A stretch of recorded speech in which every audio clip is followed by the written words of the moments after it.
Hi everyone, I'm back to read our next Kaya book. This one is called Kaya and Lone Dog, a friendship story. And I'm here with Kaya, and I have a little dog here for her today too, with a little bowl, a little basket bowl. Okay, and I'm going to tell you also I have another dog visitor right here to go along with our dog story. Okay, you sit down. There she is. Okay, sit. Good dog. All right, back to our story of Kaya and Lone Dog. To read the back of the book first, it says, when Kaya befriends a lone dog that has wandered near her camp, others in the village warn her to be careful. Dogs don't usually live by themselves, and some people think a lone dog is not to be trusted.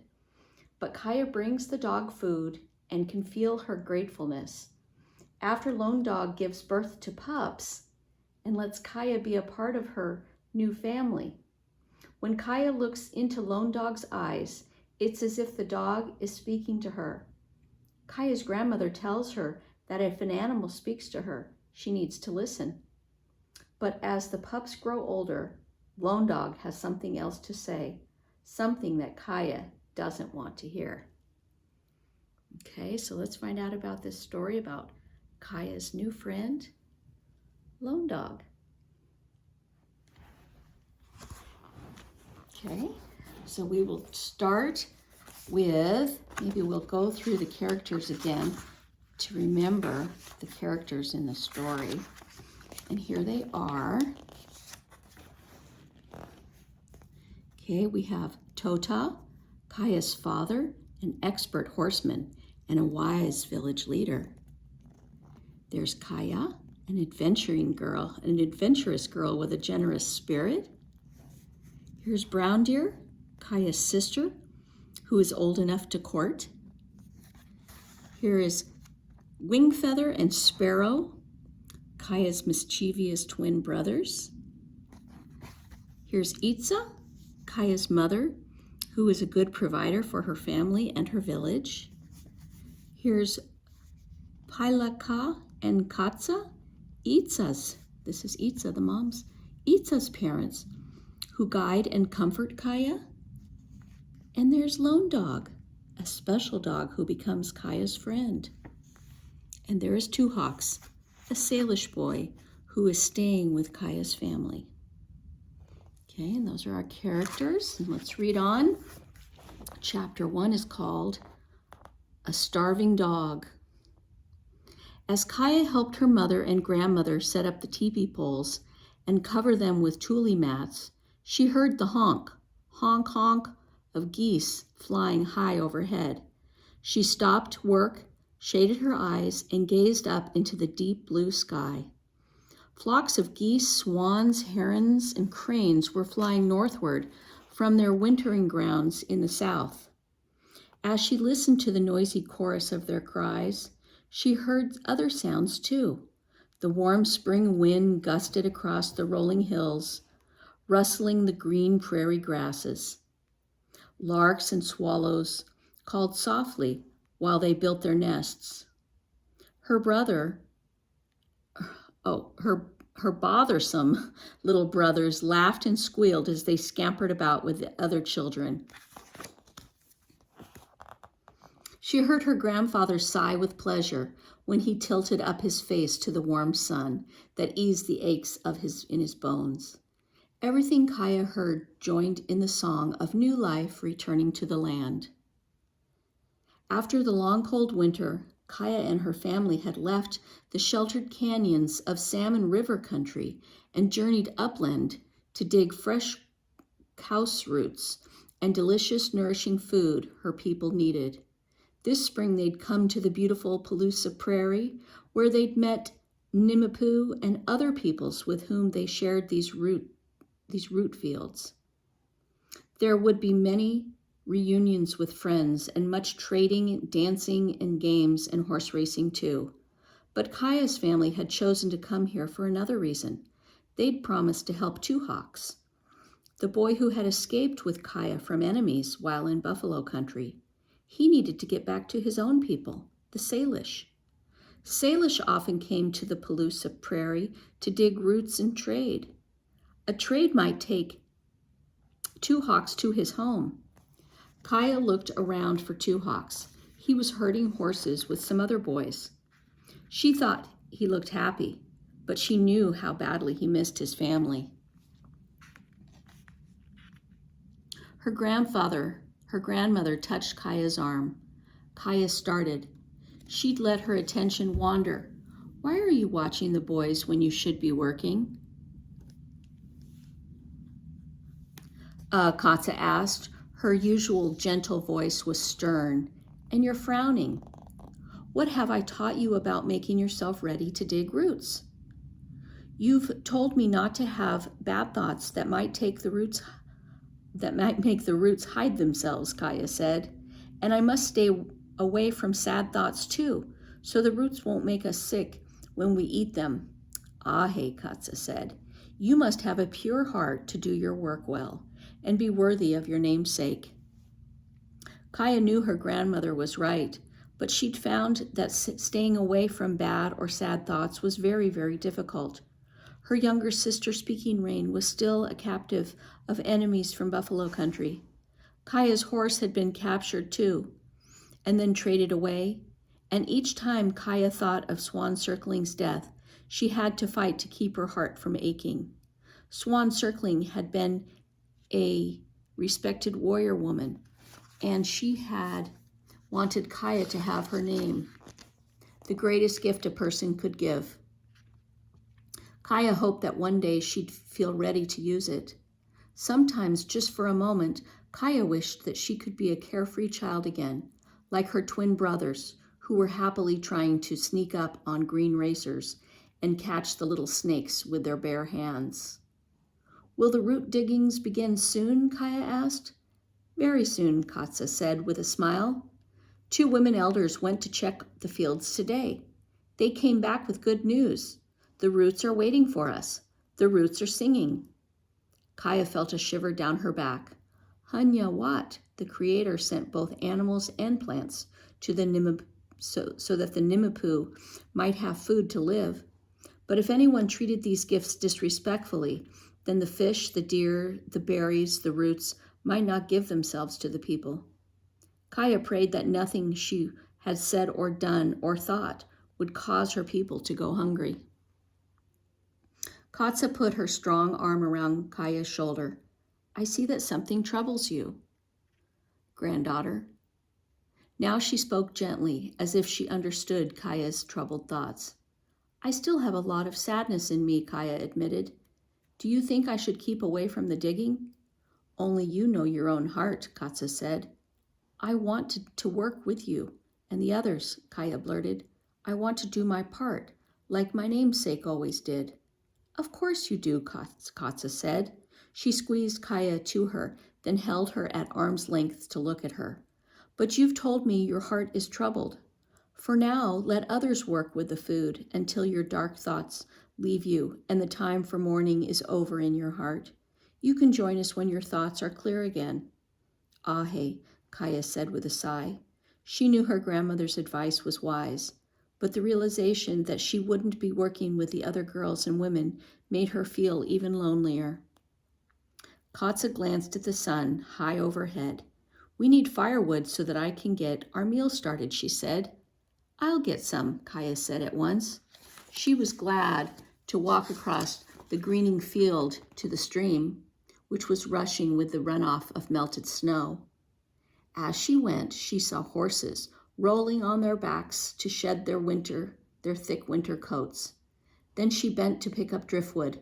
She saw the first earthly blooms of yellow bells. Soon her thoughts were lighter, but still she felt uneasy, as if she were being watched. Were the stick people peeking at her? Was a bear prowling nearby, hungry after its long winter sleep? She stood and looked around. Kaya's father had taught her that even the smallest of signs carry big messages. He taught her to look for the tip of the deer's antler or the tremble of a branch after an elk had passed. So Kaya let her gaze move slowly across the scrub brush, searching for any little sign of what might be hidden there. In a moment, she saw the amber glint of 2 eyes watching her through the leaves. Those eyes reminded her of something. What? Then she remembered the yellow eyes of the wolf that had led her through the snowstorm toward her father when she was stranded on the buffalo trail. But a wolf wouldn't come so close to where people camped. She crouched. Now she made out a pale muzzle and a black nose, the head of a large dog. Drawn by the dog's searching gaze, Kaya inched closer. The dog moved slowly out of the bushes toward her, the tip of its tail wagging slightly. She could see scars on its back and shoulders. She could also see its ribs showing plainly through, though its belly was swollen with pups soon to be born. It wasn't one of their camp dogs, which she knew well. Perhaps it had come here with another band. But why had it strayed off alone? Gazing up at Kaya with sad eyes, the dog whined low in its throat. "Are you asking for food?" Kaya said. "I don't have any for you, but your people will feed you. Go back to them, go." Then she raised her hand. The dog cowered, as though afraid that Kaya would strike. "Go," Kaya repeated. The dog gazed at Kaya for a long moment, perhaps hoping she'd change her mind. Then it slipped away into the bushes, quickly vanishing from sight. As soon as the dog disappeared, Kaya had the sinking feeling that she'd just done a terrible thing. She remembered that when she and her sister were slaves, fed only on scraps, she'd vowed never again to chase off the starving dogs that sometimes appeared at the camp. This hungry dog had asked for her help, but she'd chased it away. Kaya whistled to call the dog back to her side, but it was too late. The lone dog was gone. On the day chosen for root digging to begin, the lead diggers rose before first light and went to the sweat lodge to cleanse and purify themselves. Kaya's older sister Brown Deer was one of the lead diggers this year. Kaya watched as Brown Deer dressed herself in her best moccasins and her white deerskin dress decorated with elk's teeth and shell beads. Katsa set Brown Deer's work hat on her head, and by the time the lead diggers reached the root fields, the eastern sky bloomed pink as a prairie rose. Soon Kaya heard the women begin to sing the sacred song of thanks for the gift of new food. The root harvest would be a good one. Kaya knew it was right for her to stay away from the digging, but how she longed to wear her own work hat and to dig with the other women and girls. As Kaya prepared a morning meal for the twins, she gazed out over the rolling hills, hoping to see the hungry dog she'd chased off. Every day she'd looked for that lone dog, but she hadn't seen it again. How terrible if it had starved to death. "Little daughter, I've been looking for you," Tota's deep voice came from behind her. She turned and saw her father gazing kindly at her, as if he understood that she was sad. "I've been thinking that we need to train another horse to pull a travois," he said to her. "I worked with my namesake when she taught a horse to pull one," Kaya said, always careful not to say the name of the dead aloud. "Tots," Tota said, "I can use your help. I think the old gray horse your grandmother used to ride would be a good one to work with. Come with me and we'll put a training harness on it. Bring the twins with you. They can help too." Tota tied the gray horse to a bent shrub.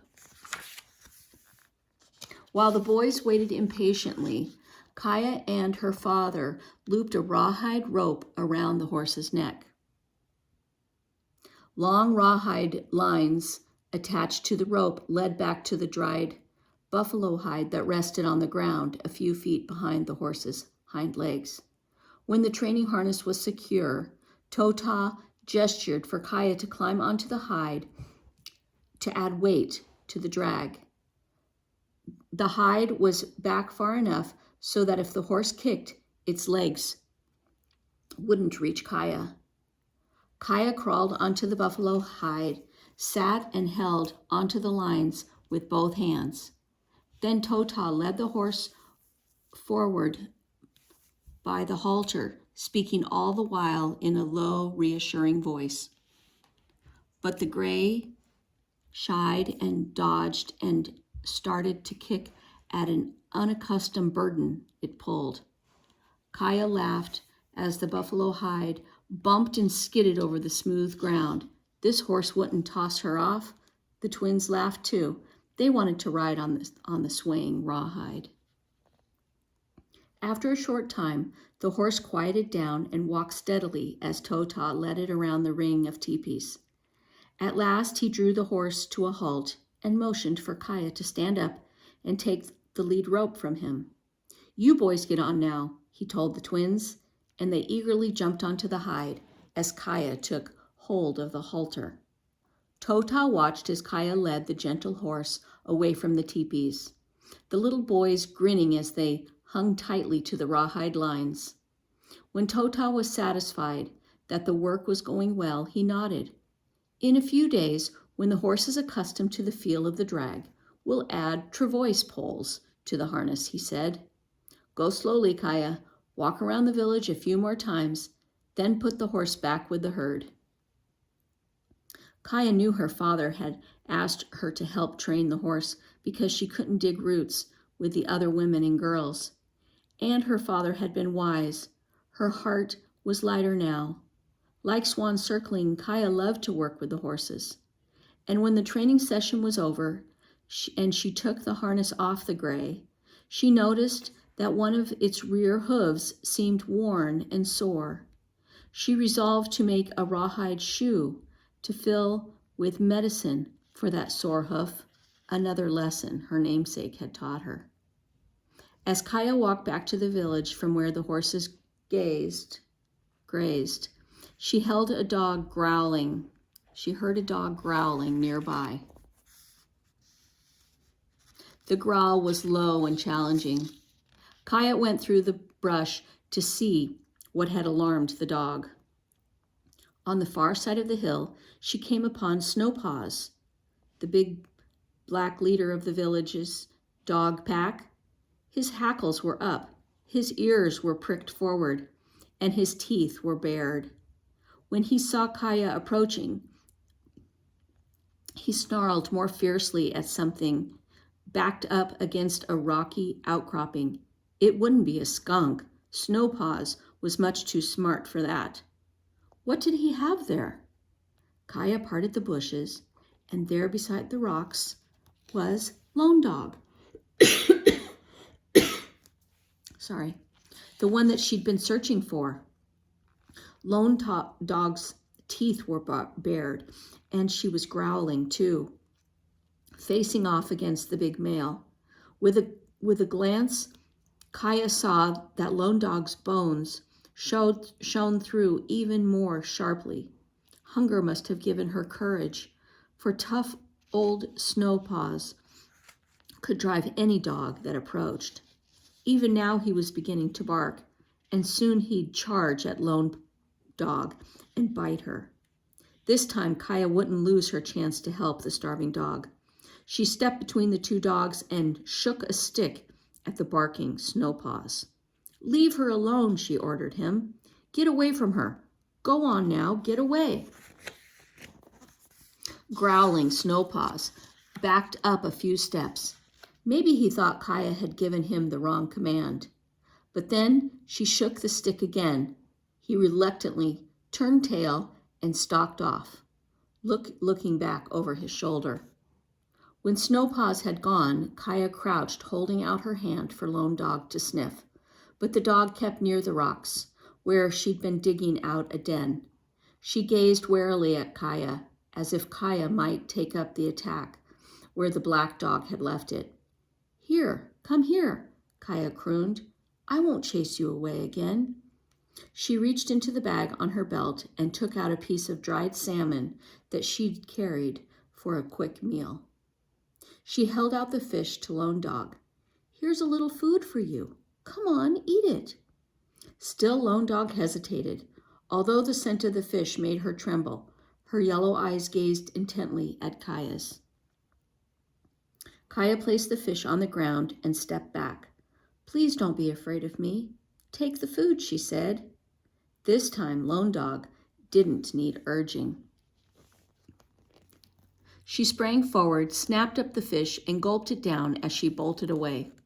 Kaya watched Lone Dog around the outcropping and disappear. "I'll bring you more food," she whispered. "You ask me for help, and I'll give it, I promise." Later that day, Kaya sat beside her grandmother as they worked. Kaya held a circle of thick elk hide on her lap. She was lacing a rawhide drawstring through holes that she'd punched along the edge of the hide. And when she pulled the drawstring tight, she'd have a round moccasin that would fit over the gray's horse hoof and hold a poultice to heal the sore place. Katsa was peeling the skins off roots so that they could be dried in the sun. She handed Kaya a cleaned root to munch on. Fresh roots were welcome after a season of dried food. "I have something I want to tell you about a dog," Kaya said. "You always have stories to tell me," Katsa said with a smile. With her small stone knife, she peeled off the bark, the dark root skins. The pile of pale, clean roots on the tool mat in front of her was growing quickly. "Is this story about a dog fight?" Kaya looked closely at her grandmother, who always seemed to know so much. "How did you know about the fight?" "I have ears," Katsa said with a laugh. "What happened, granddaughter?" "A lone dog came to our village for food," Kaya said. "The dog's starving, and she's going to have pups soon. I felt sorry for her. Snowpaws tried to chase her away. That's the barking you heard. But I made him stop." Katsa nodded, thinking, "Snowpaws has been a leader of our pack for a long time." She reminded Kaya, "He's a wise dog and a strong-hearted one. You remember how he got his name, don't you? When he was hardly more than a pup, a hunter took him along on an elk hunt. It was winter, and an avalanche crashed down a cliff and buried the man. Snowpaws dug and dug through the snow until he uncovered the hunter. He saved the man's life. A dog like that is one to be trusted. He must have a reason for trying to chase off the lone dog, this lone dog you speak of." "Snowpaws might think Lone Paw would take his food," Kaya suggested. "We give our dogs enough to eat," Katsa said. "If they're hungry, they know how to hunt for more to fill their bellies." "But Snowpaws chases off every strange dog, doesn't he?" Kaya asked. "He lets strange dogs join our pack if they accept him as the leader," Katsa corrected her. "But he chases off dogs that might be dangerous for some reason. Snowpaw senses these things. Perhaps the lone dog is sick and might make our dogs sick as well." "Her eyes are bright and her fur's not falling out," Kaya said. "She doesn't look sick. She looks hungry." "You told me your story to ask what I think about it, didn't you?" Katsa said. "I think Snowpaws knows more about this lone dog than you do, granddaughter. That's what I think." Kaya bit her lip. Her grandmother was wise in all things, but Kaya had given her promise to Lone Dog, and as Kaya did so, she tried to think what swan circling would do if she were here. Kaya decided that if Lone Dog wasn't a menace, swan circling certainly wouldn't let her starve. Okay, and that's the end of chapter 1. And next chapter is called Newborn Puppies. We will read that next time.